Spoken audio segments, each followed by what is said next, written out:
നീയായിട്ട് തന്നെ നിനക്ക് വരുത്തിവെച്ച വിധിയാണ്. അനുഭവിച്ചിരിക്കും, അനുഭവിപ്പിച്ചിരിക്കും. അത്രയും പറഞ്ഞ് സാർ എന്നെ തള്ളി മാറ്റി റൂമിൻ്റെ പുറത്തേക്ക് പോയി. പക്ഷേ ഞാൻ എപ്പോഴത്തെയും പോലെ ഭയന്നില്ല.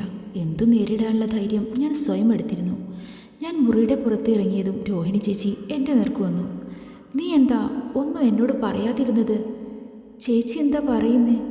അമ്മ എന്നോടെല്ലാം പറഞ്ഞു. ചേച്ചിക്ക് പിന്നാലെ സതി മാഡവും രോഹിണി ചേച്ചിയും അമ്മയും വന്നു. ഇത്രയും സങ്കടം വെച്ചുകൊണ്ടാണോ മോളെ നീ ഓരോ ദിവസവും കഴിഞ്ഞത്? മാഡമായിരുന്നു ചോദിച്ചത്. എന്തായാലും അതൊന്നും ഇനി നമ്മൾ ഓർക്കേണ്ട കാര്യമില്ല. ഈ കല്യാണം നടക്കണം.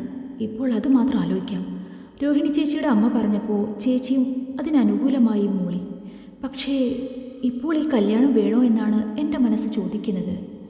അമ്മേ, ഗായത്രി ഒരു തെറ്റും ചെയ്തിട്ടില്ല. പിന്നെന്തിനാ കല്യാണം വേണ്ട എന്ന് വെക്കുന്നത്? അതുകൊണ്ടല്ല രോഹിണി, ഒരുപാട് സങ്കടങ്ങൾ ഇപ്പോൾ തന്നെ ഈ കുട്ടി അനുഭവിച്ചു കഴിഞ്ഞു. പ്രണവുമായുള്ള കല്യാണശേഷവും അവൻ തന്നെ ചിലപ്പോൾ വീണ്ടും ഇവളെ അനാവശ്യമായി വേദനിപ്പിക്കും.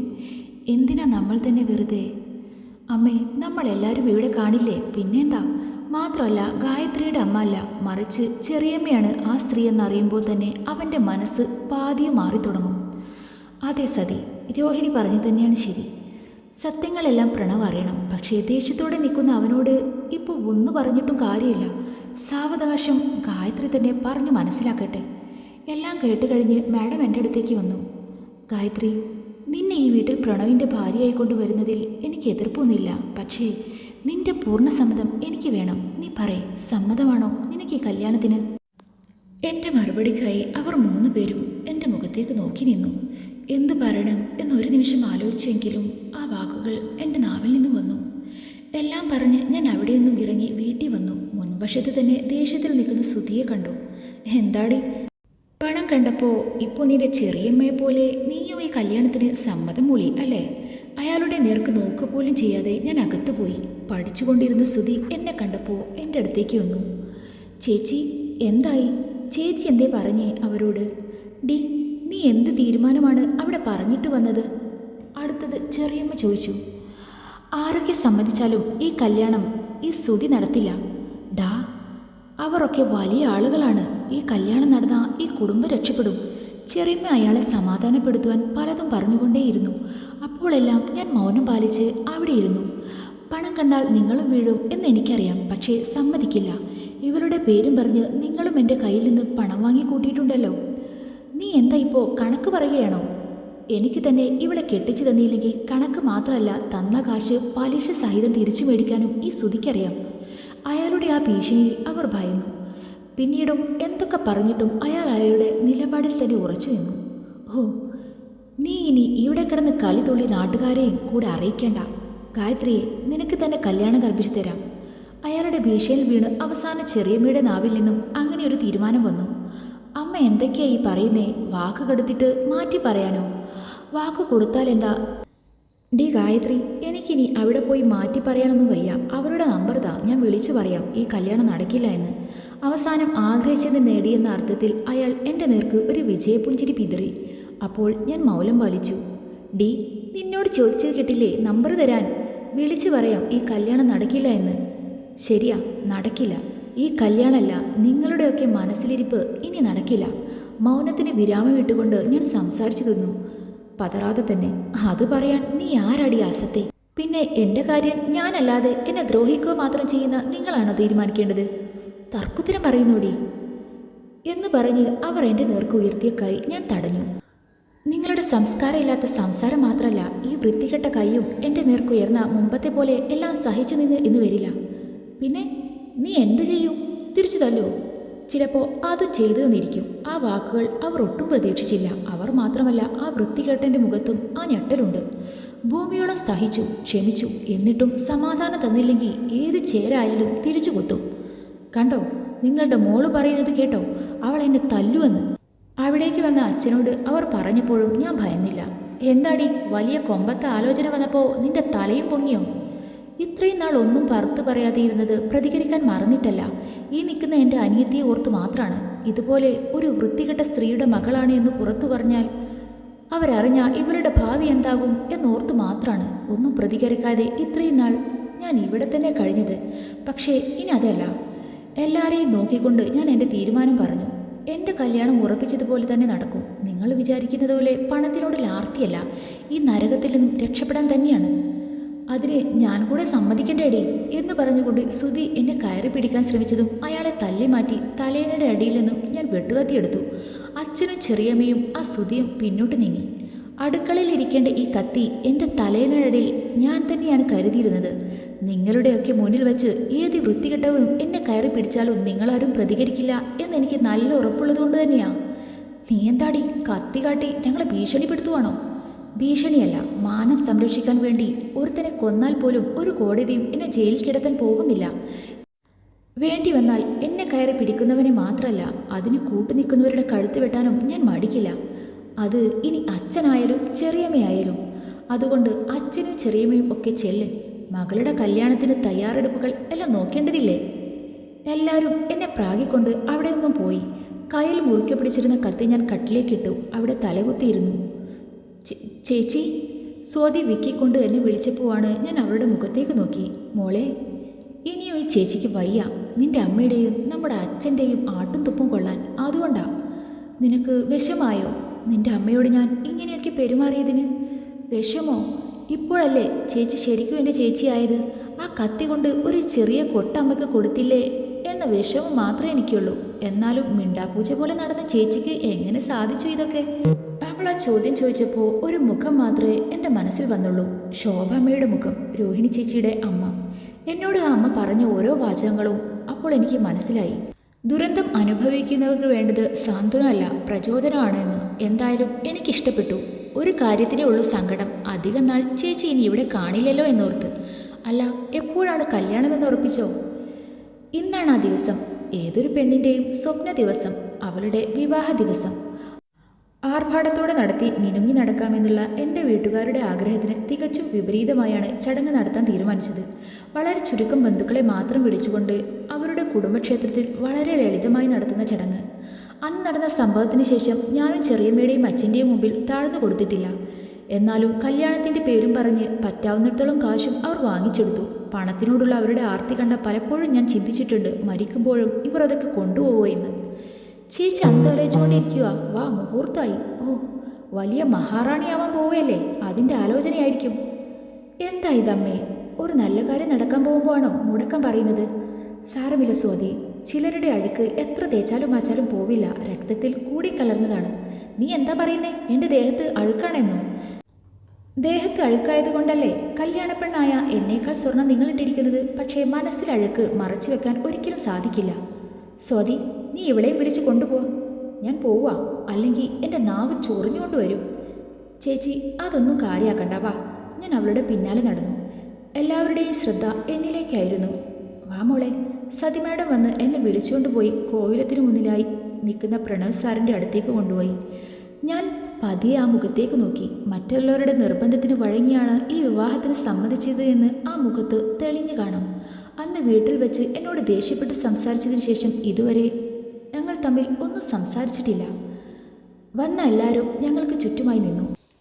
മുഹൂർത്തമായി. പൂജാരി പറഞ്ഞപ്പോൾ മുതിർന്നവർ നീട്ടിയ താലി സാറ് വാങ്ങി. എൻ്റെ നേർക്ക് തിരിഞ്ഞു നോക്കാതെ ആ താലി എൻ്റെ കഴുത്തിൽ വീണു.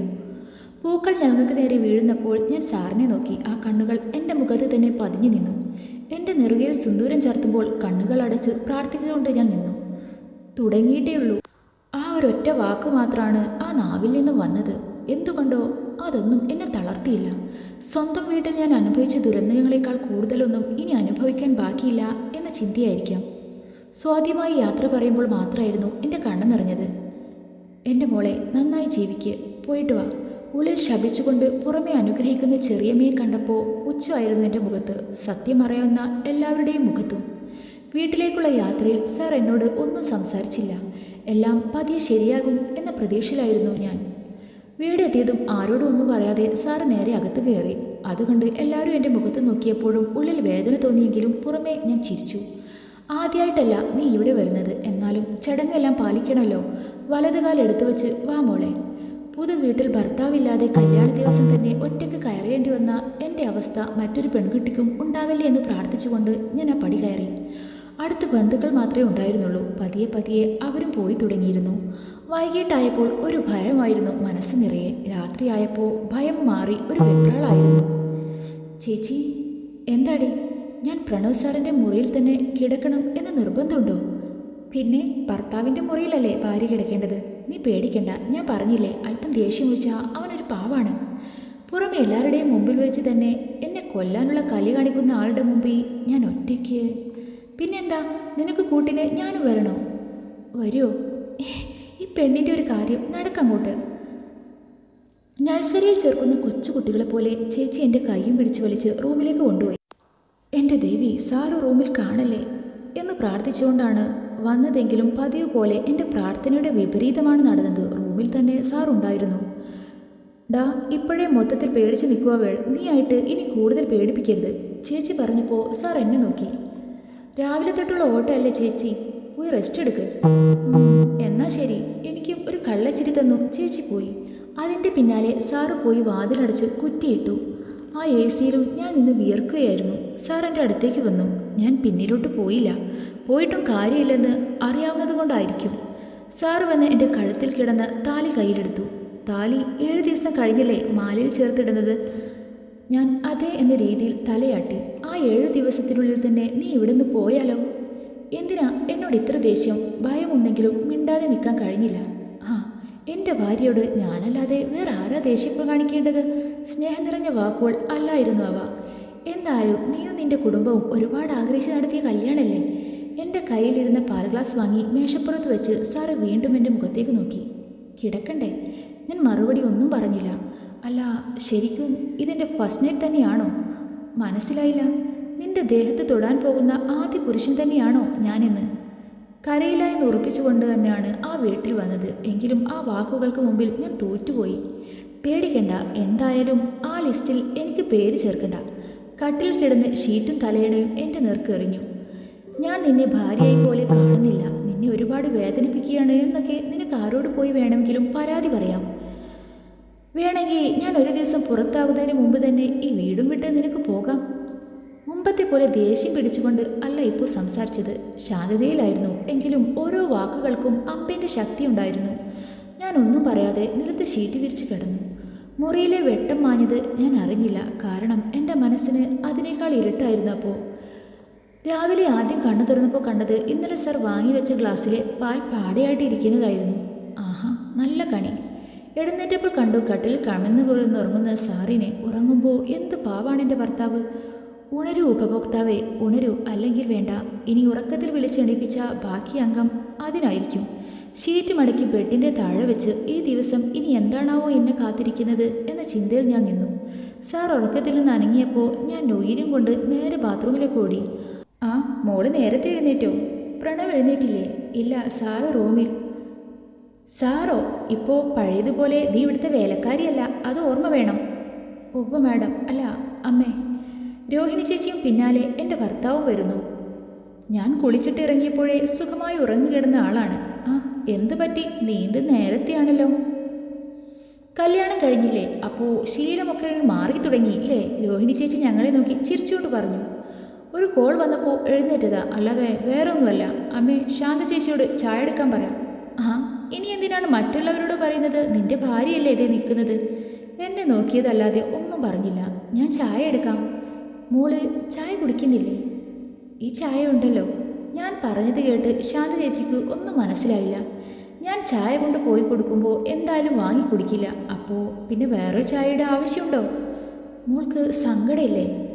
ഇല്ല ചേച്ചി. കരഞ്ഞു മടുത്തിട്ടോ അതോ കരയില്ല എന്ന് തീരുമാനിച്ചത് കൊണ്ടോ ആണോ എന്നറിയില്ല. എല്ലാം ചിരിച്ചുകൊണ്ട് നേരിടാൻ ഞാൻ പഠിച്ചു. ചേച്ചി എനിക്കൊരു പുഞ്ചിരി മാത്രം നൽകി.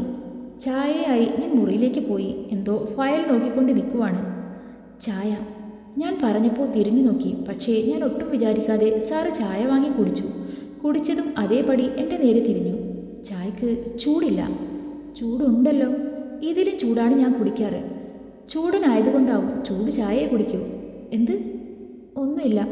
നിന്ന് പിറുപിറുക്കാതെ വേറെ ചായ കൊണ്ടുപാടി. ഞാൻ അതേ ചായയുമായി വീണ്ടും അടുക്കളയിൽ ചെന്നു. വീണ്ടും ചൂട് ചായയായി ഞാൻ മുകളിൽ ചെന്നു. ചായ. വീണ്ടും ഒന്നും പറയാതെ എൻ്റെ കയ്യിൽ നിന്നും ചായ വാങ്ങി കുടിച്ചതും കയ്യിലിരുന്ന ഫയൽ താഴേക്കിട്ടു ഒരു ചാട്ടമായിരുന്നു. എന്താടി ഇത്?